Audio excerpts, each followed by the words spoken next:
Hello everyone. तो आप लोग कैसे हो? आई होप आप लोग अच्छे हो गए। आप सभी का स्वागत है मेरे यूट्यूब चैनल पे। एंड आज मैं थोड़ा एक्साइटेड हूँ क्योंकि आज मेरी गाड़ी का हो रही है फर्स्ट सर्विस। मेरे महिंद्रा का पहला एक्सपीरियंस होगा ये मेरा फर्स्ट सर्विस का, क्योंकि इसके पहले मैंने हुंडई चलाया तो हुंडई का मेरे को पता है। महिंद्रा का मैंने फर्स्ट बार गाड़ी खरीदी है और मैं आप लोग के साथ ये बिल्कुल शेयर करना चाहूँगा कि मेरे ये मेरी गाड़ी है। वैसे भी मेरी गाड़ी अभी 996 किलोमीटर लमसम 1000 किलोमीटर भी चल चुकी है और इसका पहला सर्विस 1000 किलोमीटर पे होता है। तो दिखाते हैं कैसा एक्सपीरियंस है वहाँ का। एक्चुअली क्या है कि जहाँ से हमने गाड़ी लिया था वो है बनारस और हमारे नियर बाई में यहाँ महिंद्रा का शोरूम है, 40 किलोमीटर के अंदर में है। तो हालांकि मैंने कॉल पे बुकिंग तो करा दिया है, बट देखिए क्या होता है वहाँ पहुँचने के बाद कैसे हो। वैसे मैं वीडियोज़ में देखा कि 90 मिनट्स में इसके सर्विस हो जाते हैं। मतलब वो सब बड़ी बड़ी सिटीज़ में होता है, यहाँ नहीं होता। बट देखते हैं, पूछेंगे भैया बुकिंग तो कराएं, बुकिंग टाइम पे आए, 90 मिनट्स में मेरी गाड़ी मिल जाती है कि नहीं मिल जाती है, सर्विस कैसा होता है। तो आइए हम चलते हैं। आप देख सकते हैं गाड़ी कितनी गंदी है ये।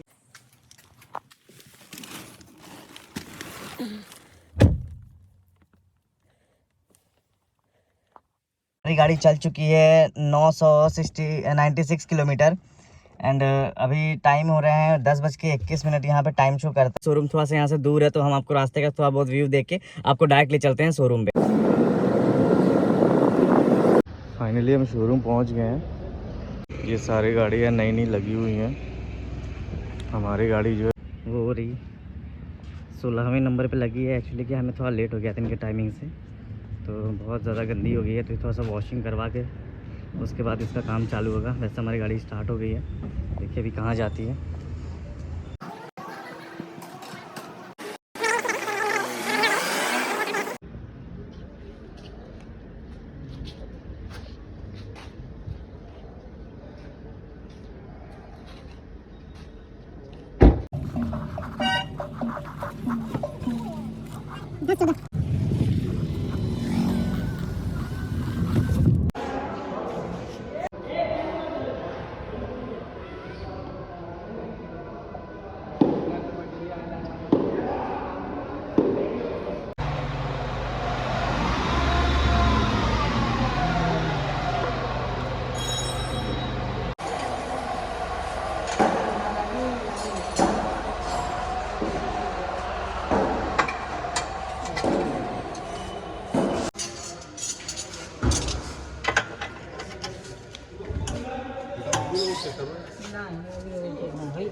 हमारी गाड़ी आके यहाँ वॉशिंग पे लगी है। ये नंबर लगा, इसका 6वां नंबर है।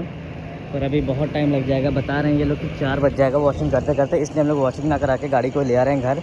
नॉर्मल बेसिक सा सर्विस था, सर्विस कुछ खास नहीं था, बट जैसा मैंने एक्सपेक्ट किया था ना सर्विस को लेके, उस हिसाब से सर्विस नहीं हुआ है इसका, जैसा मैंने यूट्यूब पे भी देखा था और हर जगह। तो मतलब बट ये अच्छा नहीं, मतलब इनका अच्छा नहीं लगा मेरे को सर्विस। बट ठीक है, कोई नहीं। थोड़ा सा मेरा मूड अच्छा नहीं है बिकॉज जैसे मैंने एक्सपेक्ट किया था ना, मतलब उस टाइप से सर्विस नहीं हुआ। शोरूम था, वहाँ के लोग भी कोऑपरेटिव थे और बट कुछ कुछ चीज़ें होती है ना, जैसे मतलब मेरे को नहीं पसंद है। जैसे मैं पहले चीज़ आपको दिखाता हूँ, ये उनके बिल है। मैं इसका फ़ोटो इसमें अच्छे से दिख नहीं रहा होगा, मैं इसका फ़ोटो इसमें डाल दूँगा। एक्चुअली ये इसका बिल है, आप देख सकते हैं 0 बिल है, ठीक है। ग्रैंड टोटल यहाँ पे देखिए 0, ये 0 बिल है, ओके। मतलब हमारे फर्स्ट सर्विस में 1 रुपये भी नहीं लगा। तो ये चलिए, ये चीज़ तो ठीक है। फर्स्ट सर्विस में से भी उतना पैसा लगता नहीं है, लगता भी है तो वही 500-400 यही लगता है, बट नहीं लगा, ये अच्छी बात है। उन्होंने वहाँ पे पहुँचे शोरूम में तो सबसे पहले अपने डीलर को फ़ोन लगाया तो उन्होंने कहा कि सर आपकी क्या कॉल बुकिंग है। तो मैंने नेक्स्ट डे ही कॉल बुकिंग करवा लिया था, पिछले डे ही। तो मैंने उनको बोला हाँ, तो उन्होंने बात किया। तो फर्स्ट ऑफ़ ऑल जब मैंने 90 मिनट सर्विस की बात की ना, तो उनका कहना था कि सर 90 मिनट्स तो हमारे यहाँ नहीं हो पाएगा, बट अगर आप टाइम टू टाइम आते हैं तो होता है। यार ऐसा थोड़ी होता है। मान लीजिए आप आपको टाइम दिया गया है फॉर एग्जांपल 9:30 बजे, इनकेस आप निकल रहे हैं 7 बजे भी आप निकलेंगे, 8 बजे भी निकलेंगे, 7 बजे कोई नहीं जाता यार फर्स्ट मतलब सर्विस के लिए। सब यही चाहते हैं कि थोड़ा सा हम भी उठे 8 साढ़े 8 बजे निकले, ठीक है। सिटी टू सिटी डिपेंड करता है। और बाकी टाइमिंग अगर आप 7:30 पे दोगे तो लोग 6 बजे भी आएंगे, ऐसा नहीं है। तो हमारा क्या था, टाइमिंग 9:30 का था, भी ज़्यादा देर नहीं, आधे घंटे का बस डिले था। तो हम वहाँ शोरूम पहुँचे तो उनका कहना था कि 16वें नंबर पे है। तो मैंने कहा कि यार, और उनका फ़र्स्ट ऑफ़ ऑल मैनेजमेंट करने का तरीका अच्छा नहीं था according to me, but cooperate उन्होंने किया अच्छे से, बट मैनेजमेंट का तरीका अच्छा नहीं था। तो उन्होंने कहा कि सर जैसे आपकी गाड़ी है, आपकी गाड़ी के पहले भी कई गाड़ियाँ आ चुकी हैं, तो अब उसका हम पहले, तो यार ये चीज़ तो ठीक है, चलो ये कॉमन चीज़ है कि हमसे पहले कोई आएगा तो वो तो करवाएगा ही। तो जो हमारे यहाँ एक्चुअली माइंस है, कोल माइंस है हमारे यहाँ सिंगरौली में, तो यहाँ की जो गाड़ियाँ होती हैं वो कंपनी में चलती हैं, कोल माइंस वाली। तो वही कैंपर था, जो बोलेरो का कैंपर नहीं आते आधे कटे हुए, और पिकअप जिसको कहते हैं, उस टाइप के थे। तो सारे खदान की गाड़ियाँ थी, कुछ मतलब 3-4 ही थे, ज़्यादा नहीं थे। तो अब उनका कहना था कि सर आपसे और उसका कोई ड्राइवर नहीं, कोई रिकॉर्ड नहीं, मतलब वो आ गई, तुम धुल के कल तक दे दो, शाम तक दे दो, कुछ भी कर दो। मतलब उसमें ऐसा रहता है ना कि माइंस की गाड़ियाँ हैं तो कभी भी आ जाती हैं, कभी भी उसको काम करवा के ले जा सकती हैं। कोई प्रॉपर ज़रूरी नहीं है कि हमको 1 घंटे के अंदर चाहिए, क्योंकि वो गाड़ी 1 घंटे में काम भी हो जाएगा ना उसका कैंपर का, तो वो खड़ी उसका मालिक शाम को ही ले जाएगा उसको, या तो कल लेके जाएगा, ऐसा रहता है। तो हमने इनसे कहा कि भैया एक्चुअली क्या है कि ये आपको मैनेजमेंट ऐसा रखना चाहिए कि जो जितनी कॉमर्शियल व्हीकल्स है उनका अलग, और जितनी पर्सनल व्हीकल्स है उनका अलग। क्योंकि ऐसा सिस्टम मैंने बनारस में देखा है, जब डिलीवरी लिया था इस गाड़ी का, वहाँ पे उनका ये सिस्टम है कि जितने कॉमर्शियल पिकअप हो गए या ये सब जितने व्हीकल्स हैं, इनका क्या है कि अलग इस मतलब सेंटर है। और जितनी पर्सनल व्हीकल है, जैसे एसयूवी हो गई, बोलेरो हो गई, स्कॉर्पियो हो गया है, टीयूवी हो गया, ये सब जितनी पर्सनल गाड़ियाँ हैं, ये सब का एक अलग शोरूम है, ठीक है। तो अगर इसमें क्या है ना, 2 शोरूम रहने से, 2 वॉशिंग सेंटर रहने से, 2 सर्विस सेंटर रहने से आपका एक फ़ायदा है कि आपको डिले नहीं होगा आपका कोई भी काम। तो आपको हम वीडियो में दिखाएंगे, गाड़ी में मेरे कुछ भी नहीं किया गया यार, लिटरली कुछ भी नहीं। बस एयर फ़िल्टर निकाले उन्होंने, और एयर फिल्टर मेरे को लगा कि कुछ करेंगे, एयर फ़िल्टर निकाले और वो फिर जो मैकेनिक थे वहाँ से चले गए। 2 मिनट बाद आया, फिर वही एयर फ़िल्टर ना झाड़े, ना एयर मारे, ना उसको साफ़ किए, वो सीधे वही जाके लगा दिए। बोलते नहीं भाई एयर फ़िल्टर ठीक है। मैंने कहा कि भाई जब एयर फ़िल्टर ठीक था, जब आप देख रहे हो, तो उसको खोलने की ज़रूरत क्या थी फिर? आप खोले भी तो कम से कम, कितना भी अच्छा है, आप खोलने का मतलब एक बार नॉर्मल हवा तो आप मार ही सकते हो। तो भी नहीं कुछ किए। उनका कहना था कि बहुत, जैसे मैंने यूट्यूब पे वीडियो देखा था, उसमें ये रहता है कि जैसे फर्स्ट सर्विस में ना, जैसे XUV 700 का पेट्रोल हो चाहे डीजल हो, उसमें इसको रैम पर उठा के बहुत सारे बोल्ट्स होते हैं इसके, जो टाइट करने पड़ते हैं, ढीले होते हैं, कुछ होते हैं, तो ऐसे। तो मैंने यूट्यूब पे वीडियो देखा, सेम यही गाड़ी थी, उसका कम से कम 15 से 16 मिनट लगे थे प्रॉपर सारे नट बोल्ट चेक करने में। मेरी गाड़ी को रैम पे उठाया और उसको मात्र आगे का जो 2 नट टाइट किया, 2 ही नट गिन के, मैं वीडियो में शायद रिकॉर्ड नहीं होगा, क्योंकि वहाँ पे ना स्पेशली वीडियो रिकॉर्ड करने से उन्होंने मना कर दिया कि सर वीडियो रिकॉर्ड नहीं कर सकते आप। तो इसलिए मैं जो भी कुछ किया हूँ, थोड़ा बहुत किया हूँ, तो उसमें उतना नहीं प्रॉपर आपको समझ में आ रहा होगा, इसलिए मैं इसको बता दे रहा हूँ। तो उनका वीडियो के लिए उन्होंने मना कर दिया। प्लस जब 2 बोल्ट बस फ्रंट के टाइट किए, और पीछे के टाइट तो था ही, वो बस उसमें डाल के एक बार ऐसा कर दिए, हो गया। पीछे के भी वैसे ही थे, कुछ छुआ ही नहीं। फिर नीचे ला दिया। मैंने उनको कहा कि भैया 15 से 16 मिनट लगते हैं प्रॉपर पूरे बोल्ट को चेक करने में, आप एक बार में कर दिए हैं? तो बोलता है नहीं सर इतना ही होता है। तो मैंने कहा कि यार ऐसा कैसे होता है, हम आपको वीडियो दिखा सकते हैं, जो फर्स्ट सर्विस की गाड़ी रहती है, मानते हैं, बट उन्होंने कहा कि नहीं सर ऐसे ही होता है। तो मैंने कहा ठीक है भैया। और उसके बाद जब वॉशिंग की पारी आई, तो मेरे आगे 2 कैंपर थे, उनका भी कोई माई बाप नहीं था कि भैया कब आएगा, कब ले जाएगा, कब क्या करेगा। एक काम करिए इसका, तो वो खुद बोल रहे हैं कि ये कैंपर है, कंपनी का है, जब आएगा तब ले जाएगा। तो मैंने कहा जब आपको खुद कंफर्म नहीं है तो आप इसको एक काम करिए, इससे मेरा पहले करवा दीजिए, मेरा वॉशिंग। तो उन्होंने कहा कि नहीं सर आपको वॉशिंग, पहली बात तो हमारा सर्विस, देखिए सर्विस क्या हुआ, वही बस एयर फिल्टर खोला, लगा दिया, उसके बाद कुछ नहीं किया गाड़ी में। तो वही 2 मिनट का काम था। वॉशिंग पे क्या बोल रहे हैं उन्होंने, मैं 11 बज गया था उस टाइम पे, जब मेरी गाड़ी कंप्लीट हो गई थी। अब उनका कहना है कि सर अब वॉशिंग पे आपका नंबर जाते जाते 4 बज जाएगा। तो मैंने कहा कि भैया 4 कैसे बच जाएगा? मैंने मना कर दिया कि नहीं हो पाएगा। तो मैंने अभी फोर्स नहीं किया कि चलो ठीक है भैया, मैंने बोल दिया कि ठीक है सर, मेरे को वॉशिंग नहीं करवानी है, मैं ऐसे ही ले जा रहा हूँ गाड़ी को। तब दोनों कॉमर्शियल और प्राइवेट व्हीकल्स को एक साथ उन्होंने रखा है, पर उन्होंने एडजस्ट नहीं किया। उन्होंने ये एक पर्ची है जो हमें थमा दी, इसमें ये लिखा हुआ है, मतलब ये हमारी गाड़ी का नंबर है, नाम है, और ये पर्ची, इसका भी हम फ़ोटो आपको डाल देंगे। इस पर्ची में ये है कि आप 1 महीने के अंदर कभी भी शोरूम में आके गाड़ी फ्री में धुलवा सकते हैं। उन्होंने ये चीज़ तो बोल दिया। अब आप खुद सोचो, जो बंदा 40 से 50 किलोमीटर ट्रैवल करके जाएगा दोबारा सिर्फ और सिर्फ 250-300 की वॉशिंग के लिए, अपना 10 लीटर तेल जला के, ऐसा नहीं होता ना भैया। तो आपको उस टाइम तुरंत कुछ ना कुछ एडजस्टमेंट करनी चाहिए, ताकि कस्टमर को परेशानी ना हो। अब हम इसके लिए स्पेशली जाएंगे नहीं, हमने अपना पर्सनल वॉशिंग करवाया जहाँ से हम हमेशा करवाते हैं। आपका वॉशिंग का वीडियो इसका पहले दिखा होगा, मैंने डाल दिया था।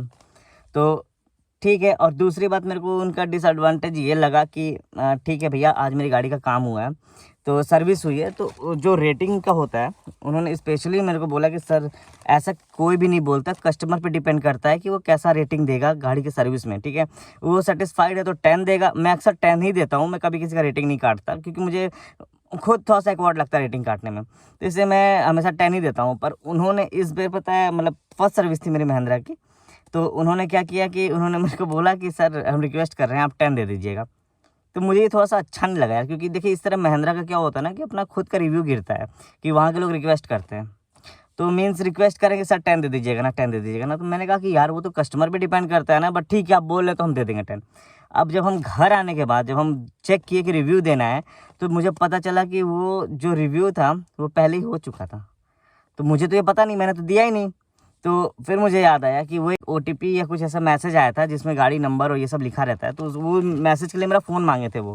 तो जब मैं फ़ोन दिया रिव्यू, उसमें रिव्यू का भी मैसेज था, तो उन्होंने ही उससे 10 स्टार दे के कस्टमर हैप्पी करके, मतलब उस पर क्लिक कर दिया हैप्पी पे कि कस्टमर खुश है सर्विस से, और 10 स्टार दे दिया। तो ये मुझे बहुत ख़राब लगा, ऐसा नहीं करना चाहिए। कस्टमर पे डिपेंड करता है कि वो क्या रेटिंग देगा, क्या करेगा, कैसा नहीं करेगा।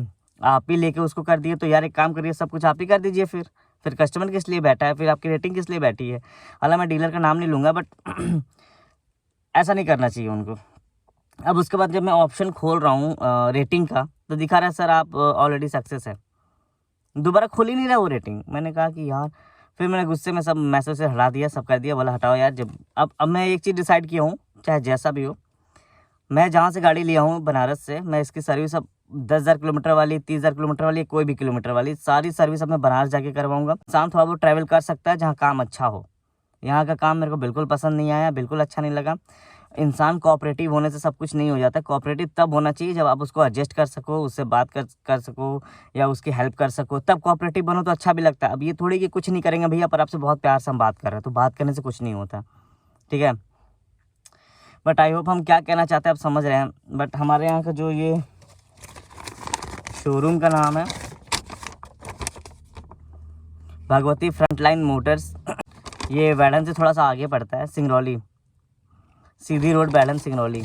ये जो शोरूम है ना, एक्चुअली जब मैं गाड़ी भी लेने गया था पहली बार गया इनके शोरूम, तो इन्होंने कहा कि ठीक है सर हम बात करते हैं, गाड़ी आपको 10 दिन में दिलवा देंगे। अब हम 10 दिन, एक्चुअली क्या हमारे घर में पेशेंट है तो हमको गाड़ी बहुत जल्दी चाहिए होता है। ठीक है, वरना मैं अभी 4 महीने 6 महीने वेट करने, मेरे को कोई दिक्कत नहीं है। हम बस घर वालों को सोच के बहुत जल्दी में थे कि अगर ये नहीं मिलेगी तो हम किया सेल्टॉस उठा लेंगे या हुंडई क्रेटा उठा लेंगे, चाहे कोई भी गाड़ी जो फ्रंट पे मिले हम उसको ले लेंगे। तो पर एक SUV टाइप की लेंगे ताकि थोड़ी सी गाड़ी बड़ी हो। इसके पहले हम सीडान चलाए हैं, हैचबैक चलाए हैं, तो थोड़ा सा मन था कि SUV में स्विच करने का, तो मुझे कोई दिक्कत नहीं है, हम ले लेंगे। तो हमने 10 दिन वेट किया। अब उसके बाद फिर उन्होंने कहा कि सर 1 हफ्ते और रुक जाइए। हमने 1 हफ्ता और वेट। शोरूम सर रतलाम में है, यहाँ है, उज्जैन में है, कहाँ कहाँ बता रहे थे वो, MP में, वहाँ से हम गाड़ी मंगवा देंगे। पर जब उनका लास्ट डेट था, 1 हफ्ते बाद भी उन्होंने कहा, तो मैं फ़ोन लगाया, तो उनके लगाने के बाद उन्होंने यही कहा कि रुकिए हम अपने रतलाम वाले से पूछ के बताते हैं, अपने इंदौर वाले से पूछ के बताते हैं। मतलब अब 10 से 15 दिन लिए, 17 दिन लिए, आप तब से कॉल करके पूछे नहीं थे कि गाड़ी मतलब आई है कि नहीं आई है। मैं जब फ़ोन कर रहा हूँ तब वो कॉल करके बोलते हैं कि हम पूछ के बताते हैं। तो पहली बात ये रिस्पांस उनका अच्छा नहीं। मैंने बनारस वाले को फ़ोन किया बनारस में, तो बोला कि भैया मुझे गाड़ी चाहिए थी। तो उन्होंने कहा ठीक है सर आप बुकिंग करा दीजिए, हम अवेलेबल करा देंगे। तो हमने पूछा सर डेट में कितना दिन लग जाएगा। उन्होंने भी कहा कि सर 2 से 3 महीने लगते हैं। 5 सीटर ले रहे हैं, 7 सीटर लेंगे तो आपको अवेलेबल हो जाएगा। तो मैंने कहा ठीक है भाई 7 सीटर ही बता दो। तो 7 सीटर उससे 1 लाख कॉस्टली था।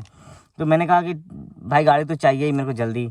तो फिर मैंने 7 सीटर को किया और गया वहाँ पे। और भी बहुत अच्छे शोरूम है, इंदौर में है, रतलाम में है, बहुत अच्छे शोरूम जिसका बहुत अच्छा रिस्पांस है। मैं महिंद्रा गलती नहीं दे रहा हूँ, महिंद्रा बहुत अच्छी कंपनी है, बहुत अच्छा रिस्पांस करती है सर्विस को लेके, डिलीवरी को लेके, हर एक चीज़ को लेके। मैंने खुद देखा है, यूट्यूब पे भी देखा है, मेरे फ्रेंड लोग हैं उनका भी अच्छा एक्सपीरियंस है। बट मुझे जहाँ रहता हूँ ना, वो थोड़ा ना गांव बोल सकते हैं ना सिटी बोल सकते हैं उसे। डेवलप मतलब कोल माइंस का पूरा है ये, तो कभी यहाँ तोड़ रहे हैं कभी वहाँ तोड़ रहे हैं, कोल माइंस का जाने रहे हैं, सब जगह से कोयला निकालना रहता है। तो इस टाइप की सिटी है, तो हो सकता है यहाँ इनको अवेलेबल ना हो। मैं शोरूम की भी गलती नहीं दे रहा हूँ कि हो सकता है यहाँ वर्कर्स अवेलेबल ना हो, वह उस टाइप के जो जितने इलेक्ट्रिक फीचर्स ये अपडेट करने के लिए वर्कर्स अवेलेबल ना हो या कुछ अवेलेबल ना हो। इस वजह से इन्होंने ऐसा ट्रीट किया या जो भी कुछ। और सिटीज़ में क्या होते हैं कि वहाँ तो फिक्स रहता है कि यहीं रहना है मेरे को, तो इसलिए वहाँ पर सब कुछ अवेलेबल रहता है। बट देखिए मैं किसी की बुराई नहीं कर रहा हूँ, जो है सब अच्छा है। बट आप जहाँ से सेटिस्फेक्शन हो वहीं से सर्विस कराना, वहीं से अपना सब कुछ कराना। तो अब मैं कभी भी करवाऊँगा तो बनारस ही लेके जाऊँगा गाड़ी को, भले कुछ भी हो। अब वहीं से मैं अपना सर्विस कराऊँगा, जो भी पार्ट अवेलेबल है वो करवाऊँगा। महिंद्रा भी बहुत अच्छा कंपनी है, इंडियन कंपनी। प्राउड फील होता है कि अब हम इंडियन गाड़ी चलाते हैं, ऐसा तो अच्छा लगता है, मतलब मज़ा आता है। फील होती है कि हाँ भाई इंडियन होके इंडियन गाड़ी चला रहे हैं। जैसे टाटा हो गया, महिंद्रा हो गया, ये सब गाड़ियाँ इंडियन है, बहुत अच्छा है।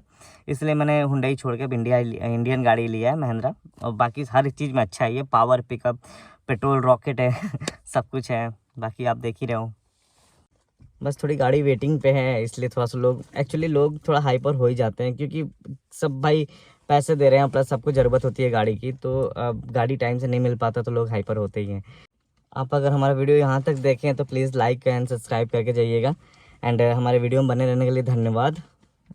आप भी अपना एक्सपीरियंस शेयर कर सकते हैं अगर आपके पास महिंद्रा की या और कोई भी अगर गाड़ी हो जिसका एक्सपीरियंस अच्छा हो, ख़राब हो, कैसा हो, बट अच्छा है, महिंद्रा अच्छा है। जहाँ मैं रहता हूँ वहाँ थोड़ी सी प्रॉब्लम है, बट हर जगह का शोरूम ऐसा नहीं है, सब जगह का शोरूम अच्छा है।